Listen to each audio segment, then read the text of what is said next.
Bom dia, boa tarde, boa noite, pessoal, tudo bem? Hoje vamos para o nosso dia número 33, números de 9 a 12. Bora lá?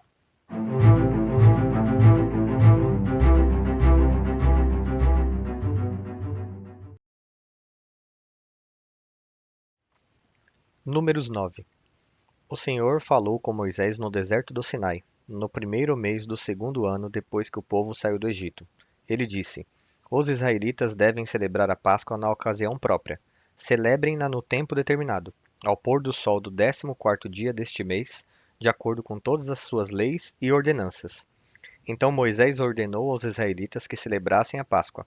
Eles a celebraram no deserto do Sinai, ao pôr do sol do 14º dia do primeiro mês. Os israelitas fizeram tudo conforme o Senhor tinha ordenado a Moisés. Mas alguns deles não puderam celebrar a Páscoa naquele dia, porque se haviam tornado impuros por terem tocado num cadáver. Por isso procuraram Moisés e Arão naquele mesmo dia e disseram a Moisés: Nós nos tornamos impuros por termos tocado num cadáver. Mas por que deveríamos ser impedidos de apresentar a nossa oferta ao Senhor na ocasião própria, como os demais israelitas? Moisés respondeu-lhes: Esperem até que eu saiba o que o Senhor ordena a respeito de vocês. Então o Senhor disse a Moisés: Diga o seguinte aos israelitas: Quando algum de vocês ou dos seus descendentes se tornar impuro por tocar um cadáver ou estiver distante por motivo de viagem, ainda assim poderá celebrar a Páscoa do Senhor. Deverão celebrá-la no 14º dia do segundo mês, ao pôr do sol. Comerão o cordeiro com pães sem fermento e com ervas amargas. Não deixarão sobrar nada até o amanhecer e não quebrarão nenhum osso do cordeiro. Quando a celebrarem, obedeçam a todas as leis da Páscoa. Se, porém, um homem estiver puro e não estiver distante por motivo de viagem e ainda assim não celebrar a Páscoa, ele será eliminado do meio do seu povo porque não apresentou a oferta do Senhor na ocasião própria. Ele sofrerá as consequências do seu pecado. Um estrangeiro residente entre vocês que queira celebrar a Páscoa do Senhor deverá fazê-lo de acordo com as leis e ordenanças da Páscoa. Vocês terão as mesmas leis para o estrangeiro e para o natural da terra. No dia em que foi armado o tabernáculo, a tenda que guarda as tábuas da aliança, a nuvem o cobriu. Desde o entardecer até o amanhecer, a nuvem por cima do tabernáculo tinha aparência de fogo. Era assim que sempre acontecia: de dia a nuvem o cobria e de noite tinha a aparência de fogo. Sempre que a nuvem se levantava de cima da tenda, os israelitas partiam. No lugar em que a nuvem descia, ali acampavam. Conforme a ordem do Senhor, os israelitas partiam e, conforme a ordem do Senhor, acampavam. Enquanto a nuvem estivesse por cima do tabernáculo, eles permaneciam acampados. Quando a nuvem ficava sobre o tabernáculo por muito tempo, os israelitas cumpriam suas responsabilidades para com o Senhor e não partiam. Às vezes, a nuvem ficava sobre o tabernáculo poucos dias, conforme a ordem do Senhor. Eles acampavam e, também conforme a ordem do Senhor, partiam. Outras vezes, a nuvem permanecia somente desde o entardecer até o amanhecer e, quando se levantava pela manhã, eles partiam. De dia ou de noite, sempre que a nuvem se levantava, eles partiam. Quer a nuvem ficasse sobre o tabernáculo 2 dias, quer um mês, quer mais tempo, os israelitas permaneciam no acampamento e não partiam. Mas, quando ela se levantava, partiam. Conforme a ordem do Senhor, acampavam e conforme a ordem do Senhor, partiam. Nesse meio tempo, cumpriam suas responsabilidades para com o Senhor, de acordo com as suas ordens, anunciadas por Moisés. Números 10. O Senhor disse a Moisés: Faça 2 cornetas de prata batida a fim de usá-las para reunir a comunidade e para dar aos acampamentos o sinal para partirem. Quando as 2 cornetas tocarem, a comunidade inteira se reunirá diante de você, à entrada da tenda do encontro. Se apenas uma tocar, os líderes, chefes dos clãs de Israel, se reunirão diante de você. Quando a corneta der um toque de alerta, as tribos acampadas a leste deverão partir. Ao som do segundo toque, os acampamentos do lado sul partirão. Ao toque de alerta será O toque de alerta será o sinal para partir. Para reunir a assembleia, faça soar as cornetas, mas não com o mesmo toque. Os filhos de Arão, os sacerdotes, tocarão as cornetas. Este é um decreto perpétuo para vocês e para suas gerações. Quando em sua terra vocês entrarem em guerra contra um adversário que os esteja oprimindo, toquem as cornetas. E o Senhor, o Deus de vocês, se lembrará de vocês e os libertará dos seus inimigos. Também em seus dias festivos, nas festas fixas e no primeiro dia de cada mês, vocês deverão tocar as cornetas por ocasião dos seus holocaustos e das suas ofertas de comunhão, e elas serão um memorial em favor de vocês perante o seu Deus. Eu sou o Senhor, o Deus de vocês. No 20º dia do segundo mês do segundo ano, a nuvem se levantou de cima do tabernáculo que guarda as tábuas da aliança. Então os israelitas partiram do deserto do Sinai e viajaram por etapas, até que a nuvem pousou no deserto de Parã. Assim partiram pela primeira vez, conforme a ordem do Senhor anunciada por Moisés. Os exércitos do acampamento de Judá partiram primeiro, junto à sua bandeira. Naasson, filho de Aminadab, estava no comando. Natanael, filho de Zuar, comandava os exércitos da tribo de Issacar. E Eliabe, filho de Elon, chefiava os exércitos da tribo de Zebulon. Quando o tabernáculo era desmontado, os gersonitas e os meraritas o carregavam e partiam. Os exércitos do acampamento de Ruben partiram em seguida, junto à sua bandeira. Elisur, filho de Sedeur, estava no comando. Selumiel, filho de Zurissadai, comandava os exércitos da tribo de Simeão. E Eliasaf, filho de Deuel, chefiava os exércitos da tribo de Gade. Então os coatitas partiam carregando as coisas sagradas.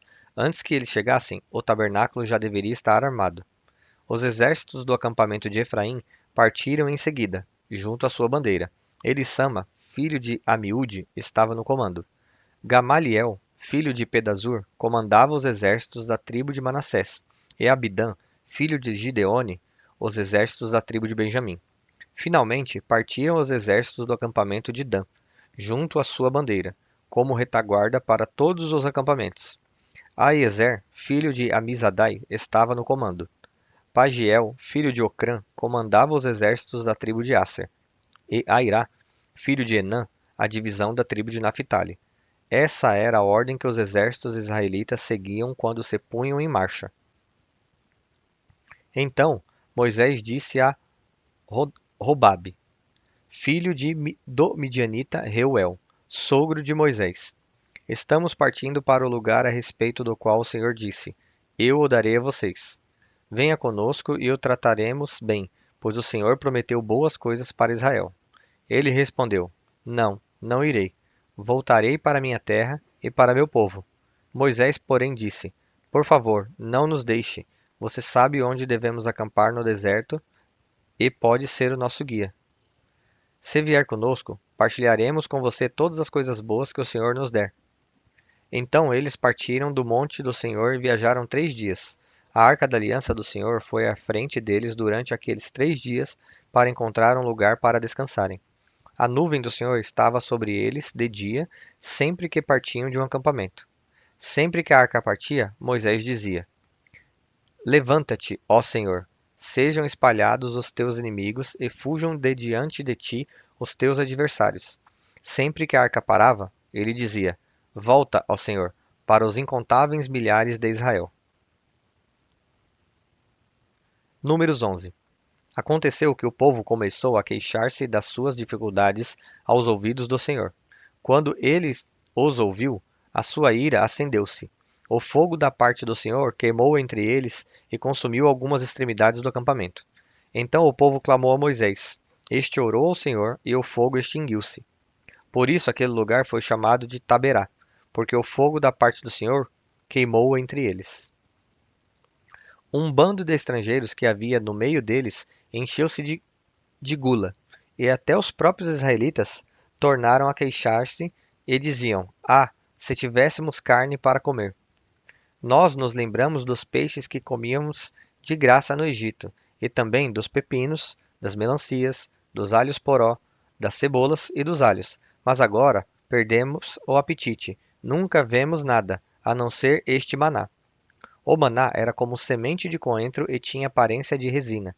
O povo saía recolhendo o maná nas redondezas e o moía num moinho manual ou socava-o num pilão. Depois cozinhava o maná e com ele fazia bolos. Tinha gosto de bolo amassado com azeite de oliva. Quando o orvalho caía sobre o acampamento à noite, também caiu o maná. Moisés ouviu gente de todas as famílias se queixando, cada um à entrada de sua tenda. Então acendeu-se a ira do Senhor, e isso pareceu mal a Moisés.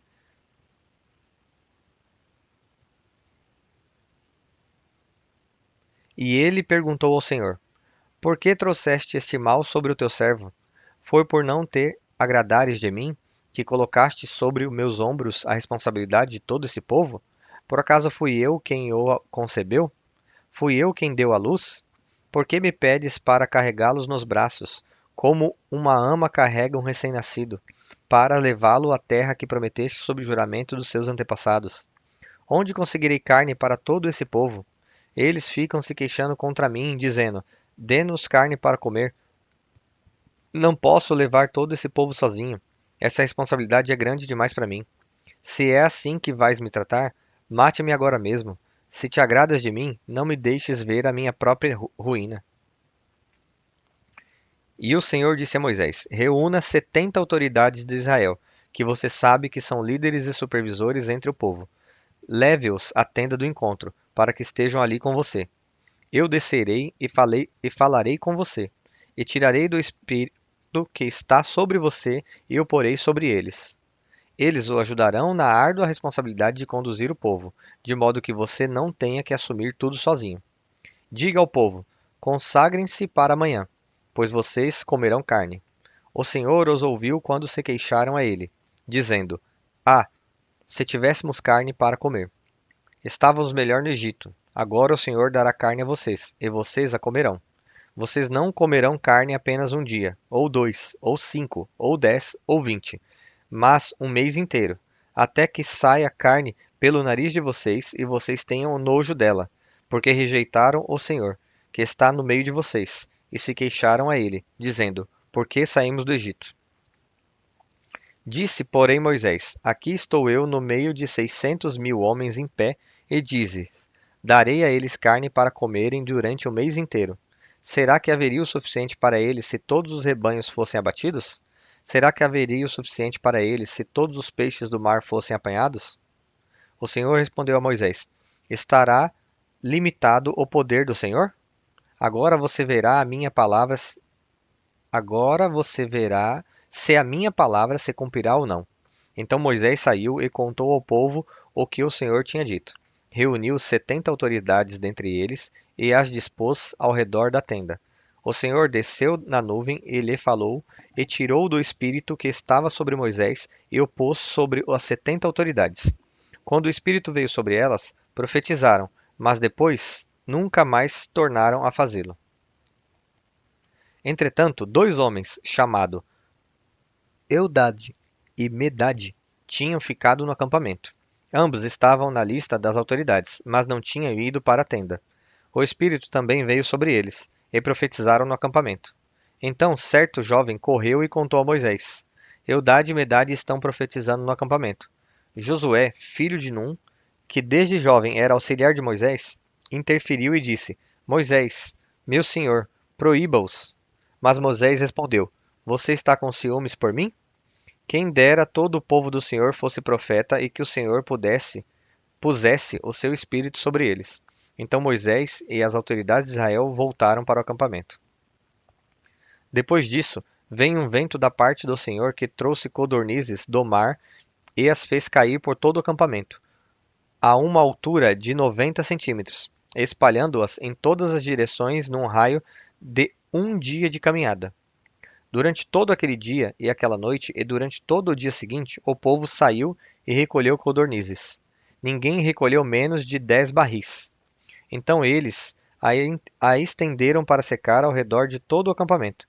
Mas, enquanto a carne ainda estava entre os seus dentes, e antes que a ingerissem, a ira do Senhor acendeu-se contra o povo, e ele o feriu com uma praga terrível. Por isso o lugar foi chamado Quibrote Ataavá, porque ali foram enterrados os que tinham sido dominados pela gula.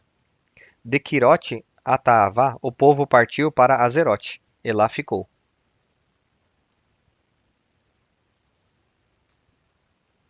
Números 12.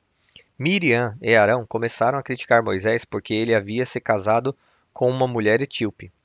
Será que o Senhor tem falado apenas por meio de Moisés? Perguntaram. Também não tem ele falado por meio de nós? E o Senhor ouviu isso. Ora, Moisés era um homem muito paciente, mais do que qualquer outro que havia na terra. Imediatamente o Senhor disse a Moisés, a Arão e a Miriam: Dirijam-se à tenda do encontro, vocês três. E os três foram para lá. Então o Senhor desceu numa coluna de nuvem e, pondo-se à entrada da tenda, chamou Arão e Miriam. Os dois vieram à frente e ele disse: Ouçam as minhas palavras. Quando entre vocês há um profeta do Senhor, a ele me revelo em visões. Em sonhos falo com ele. Não é assim, porém, com meu servo Moisés, que é fiel em toda a minha casa? Com ele falo face a face, claramente, e não por enigmas, e ele vê a forma do Senhor. Por que não temeram criticar meu servo Moisés? Então a ira do Senhor acendeu-se contra eles, e ele os deixou. Quando a nuvem se afastou da tenda, Miriam estava leprosa. Sua aparência era como a da neve. Arão voltou-se para Miriam, viu que ela estava com lepra, e disse a Moisés: Por favor, meu senhor, não nos castigue pelo pecado que tão tolamente cometemos. Não me permita que ela fique com um feto abortado, que sai do ventre de sua mãe com a metade do corpo destruída. Então Moisés clamou ao Senhor: Ó Deus, por misericórdia, concede-lhe cura. O Senhor respondeu a Moisés: Se o pai dela lhe tivesse cuspido no rosto, não estaria ela envergonhada 7 dias? Que fique isolada fora do acampamento 7 dias. Depois ela poderá ser trazida de volta. Então Miriam ficou isolada 7 dias fora do acampamento, e o povo não partiu enquanto ela não foi trazida de volta. Depois disso, partiram de Azerote e acamparam no deserto de Parã. Bom, pessoal, chegamos ao fim de mais um dia, né? Vocês podem ver que às vezes na leitura eu cometo alguns erros, peço desculpas, né? Só para mostrar também, eu poderia gravar e regravar várias vezes até que saísse um vídeo sem qualquer tipo de erro, mas isso é para mostrar para vocês que, por mais que eu oro para que Deus me dê um entendimento, discernimento, que leve a palavra para vocês, que eu sou uma pessoa normal como qualquer um, que também vai cometer erros na leitura, né? E o que eu peço mesmo é que, independente de erros na leitura ou não, é que Deus dê para nós o discernimento e o entendimento da palavra que nós estamos lendo nesse dia. Deus abençoe vocês e até amanhã.